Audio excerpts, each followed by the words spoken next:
آپ کو اس بات کا پتہ ہے کہ یہ کنسلٹنٹ اور ایجنٹ آپ لوگوں کو ٹھگ کیوں جاتے ہیں؟ جو ویزے کا لالچ دے کے ورک ویزا پرمٹ یہ وہ آپ کو ٹھگ کیسے جاتے ہیں؟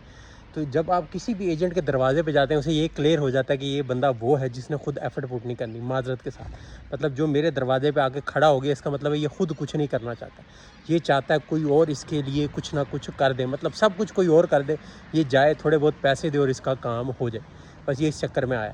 اب اس ایجنٹ کو بھی پتا کہ گھر بیٹھے کلک کر کے آپ نے جس ملک جانا ہے اس کی ایمبیسی کی ویب سائٹ پہ سب انفارمیشن موجود ہے۔ آپ جرمن ایمبیسی کی ویب سائٹ کھولیں، آپ یقین کریں اے سے لے کر زیڈ تک، الف سے لے کر یہ تک سب معلومات اس میں لکھی ہیں، کوئی ایسی چیز نہیں ہے جس کی آپ کو کہیں اور سے ضرورت پڑے۔ تو ایجنٹ کو یہ کلیئر ہوتا ہے کہ جو میرے دروازے پہ آگے اس کا مطلب اس نے پڑھا پوڑھا کچھ نہیں، اس کو جیسے مرضی کاپی کرواؤ۔ جیسے وہ نہیں کہتے کہ کیا نام ہے